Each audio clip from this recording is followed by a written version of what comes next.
Welcome to Think Big with Dan and Qasim. Join hosts Dan Melnick and Qasim Masood as they explore big ideas, limitless possibilities, and engage with visionaries, entrepreneurs, and thought leaders who dare to dream big, get inspired, motivated, and find practical tips for personal growth. Think big, dream bigger, and ignite your potential. So if you want to go ahead and introduce yourself, tell us where you live and what you do for a living. Definitely. Hey guys, I'm Rico Dela Cruz. I'm based in Manila, Philippines. I currently run a design studio specifically focused on cryptocurrencies.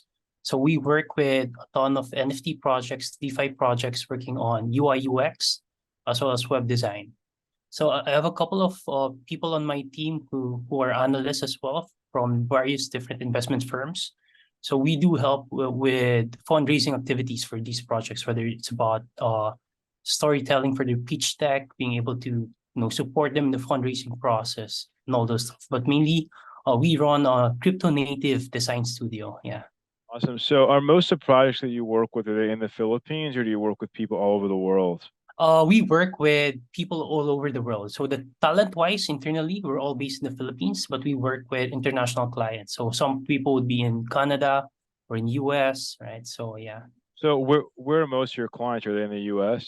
That's right. That's right. Mostly in the US and Canada. Yeah. So how did you get the idea to start this company? Definitely. So I used to be a product manager for a fintech arm of a bank in the Philippines. So I handled crypto products. So I'm a crypto product manager. So we used to build an NFT fine arts marketplace where we would tokenize real artworks and turn it into an NFT, right? So essentially, the model was to create various startups with various ideas. So that's where I learned to jump out into crypto and build my own thing. So right now I'm starting with design as a service, but essentially we're moving into a venture model wherein we would take various services and offer it to startups. So it could be ranging from design, development, HR, what have you, right? So essentially helping people with an idea and creating their startup from scratch.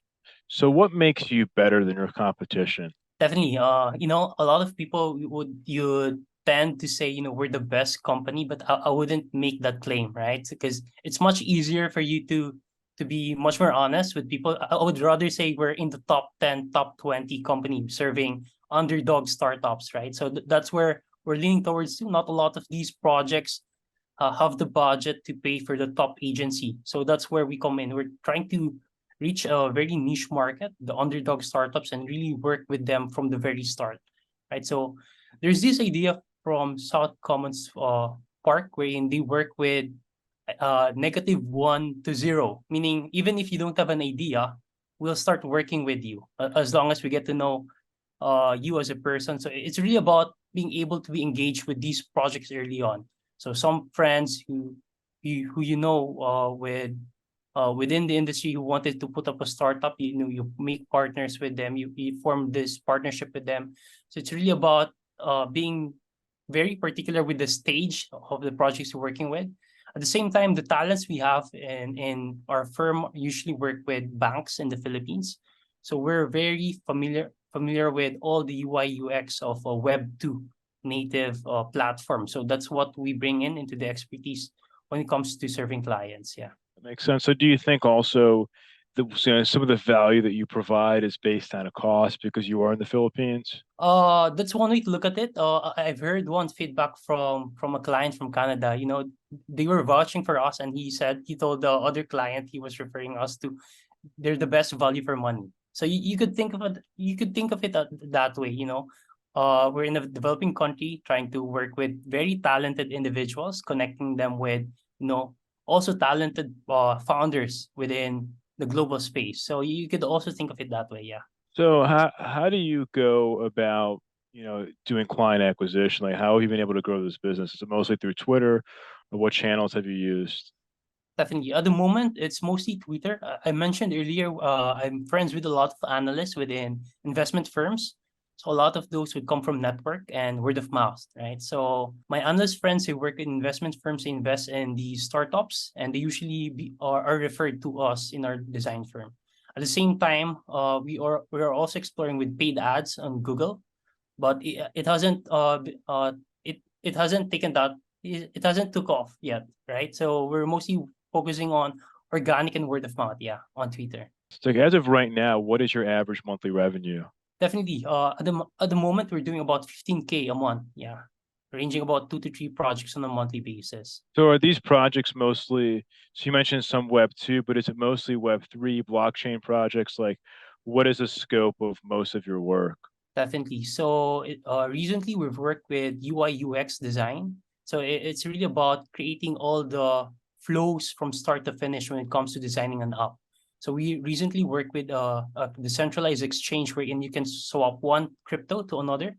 So we did their UI UX app design, web design, as well as branding. So it touches a lot of things a startup would usually need. Yeah.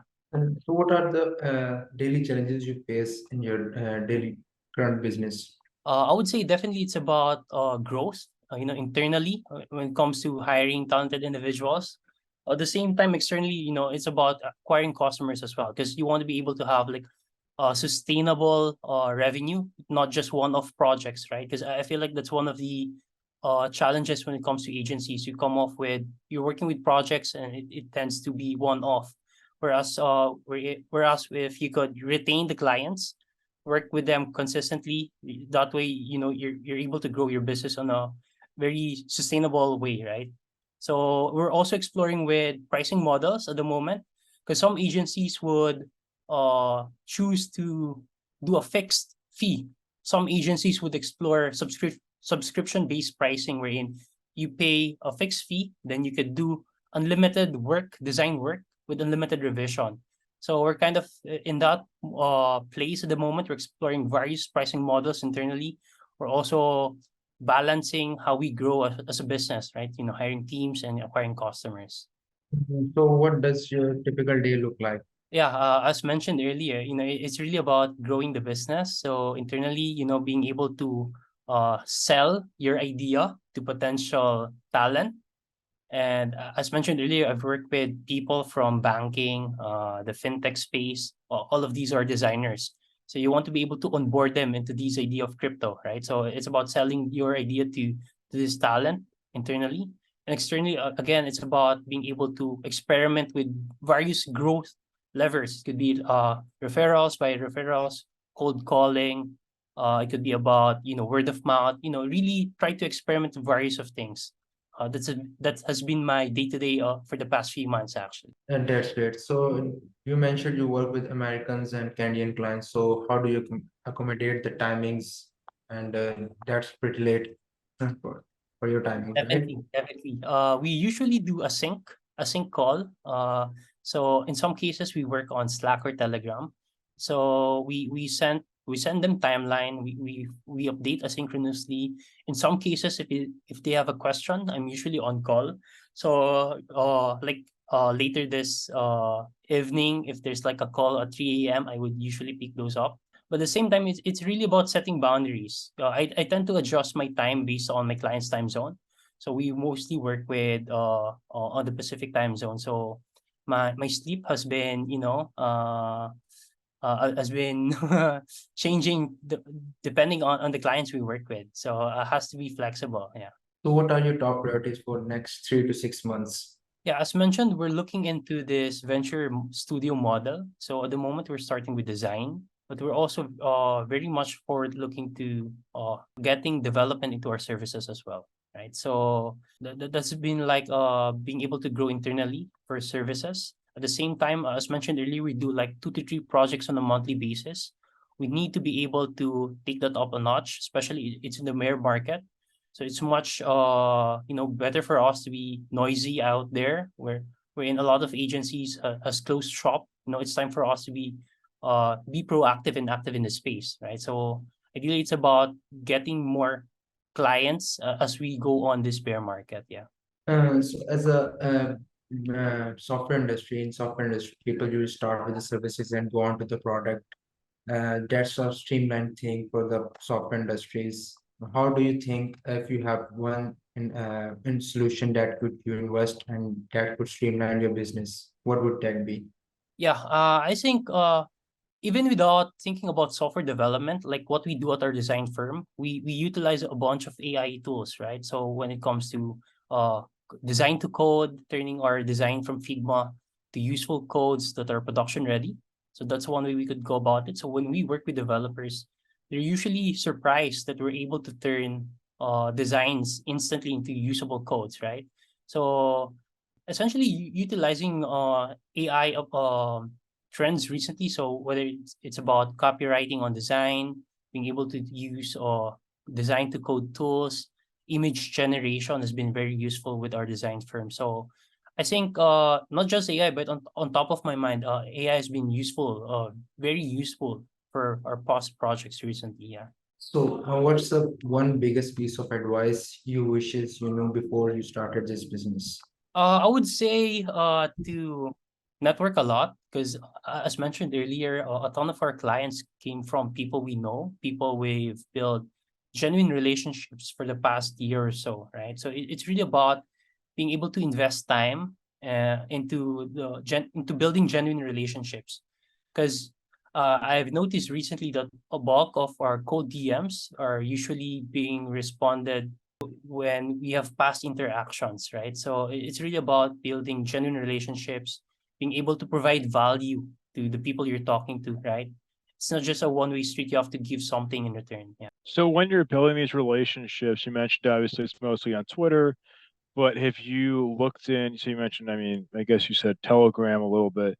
So other channels or Discord or LinkedIn or I guess like other channels have you looked at where, it comes to growth? Because I mean, I think, obviously Twitter's great. We're on Twitter every day. That's how, we connected. But I think there's obviously other channels as well. So I'm curious if like if that's been a part of your strategy or if it is a part of your strategy, going forward.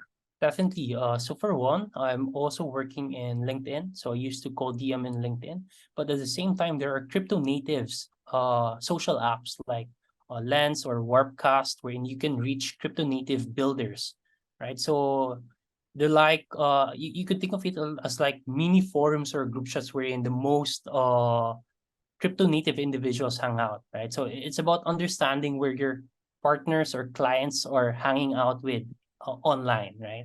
So that has been one of our goals this year is to be active in those crypto native platforms. Awesome. So, in terms of being more active in those platforms, I think that's obviously important. But, what does that look like when you're having these conversations? I mean, I know that at least, as you know, like what happened about a year ago in crypto, I mean, now it's coming back, obviously. But, like, what does it look like? I mean, if you're working with these startups, right, are you helping them get funding or like where does that go? Because I think it's like many people are still skeptical and hesitant about the future of crypto.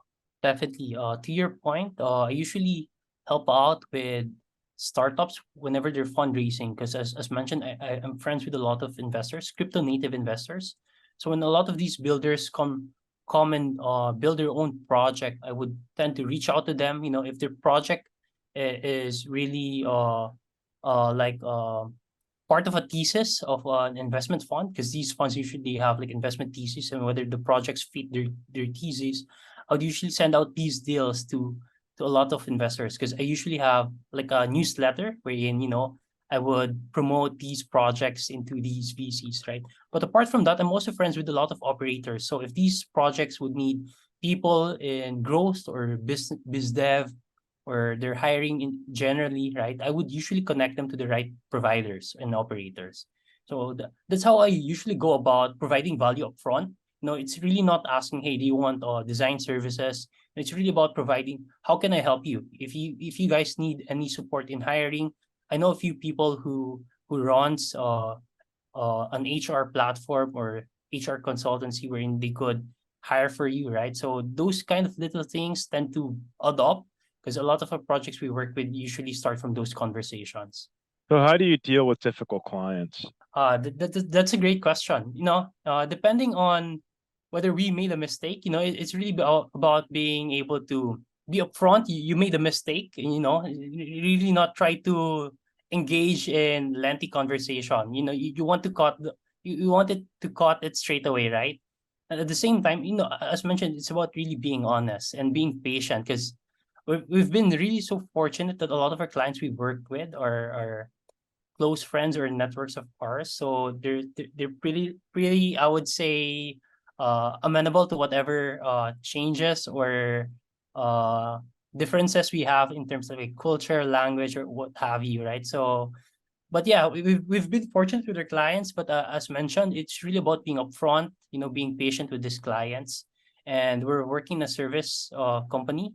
In the past, we used to present to the Department of Budget in the Philippines. So like there are various people you meet within the service industry, and you just really have to be patient, understand where they're coming from, right? Because they'll be investing in the service you're providing. So it's really about taking their perspective. For sure. Do you think so? Obviously, being in the Philippines has advantages when it comes to cost, but where do you see things going? Because I think it's like the Philippines has been, at least for me as an American, I feel like it's a growing, so as you said, like it's a good developing country. There's a lot happening, and there's been a very strong reputation for customer service and virtual assistants out of the Philippines. But do you see things more heading into like because I think, for example, India, Pakistan, Bangladesh have been leaders when it comes to development and technology. People don't think of the Philippines per se, but do you see things headed more in that direction of the Philippines being more of a leader when it comes to software as well? Um, I would say there's a bunch of interest, but I would say in terms of skills, we're pretty much far off from India, right? Like in terms of skills, but there are a couple of leaders within the Philippines that are really dominating the market, right? So there are only a handful of there are only a handful of companies that are dominating the industry within the Philippines, right? So whereas with India, I would say you have a ton more options to choose from, right? So are we heading there? I would say yes, but it would take time, right? Because I heard also this story where in Latin America, sales rep are much more, I would say, talkative or better in sales, whereas within the Philippines, it's not just the specialty, right? Because I think you have to look into what are the like the cultural differences of industry. Are some people better at sales because they're talkative, or are they more culturally fit, right? So when it comes to the Philippines, I would say we're leaning in that direction, but it's not gonna happen so soon. Makes sense. So if we're going to have this conversation again in 1 year from now, where do you expect things to go for your business? Yeah, definitely. So again, we're exploring the venture model studio. So we want to be able to provide more services, establish more HQ in different locations. We want to partner with a lot of VCs. So when VCs set up their incubation or accelerator program, we want to be the top of mind, right? So they want to launch any idea, they want to hire founders to build that idea. We want to be there for them. So it's really about expanding the services for HOF Studio and expanding our footprint when it comes to location. Yeah. Makes sense. So do you mind sharing your website and Twitter handle the best way for people to get in touch with you?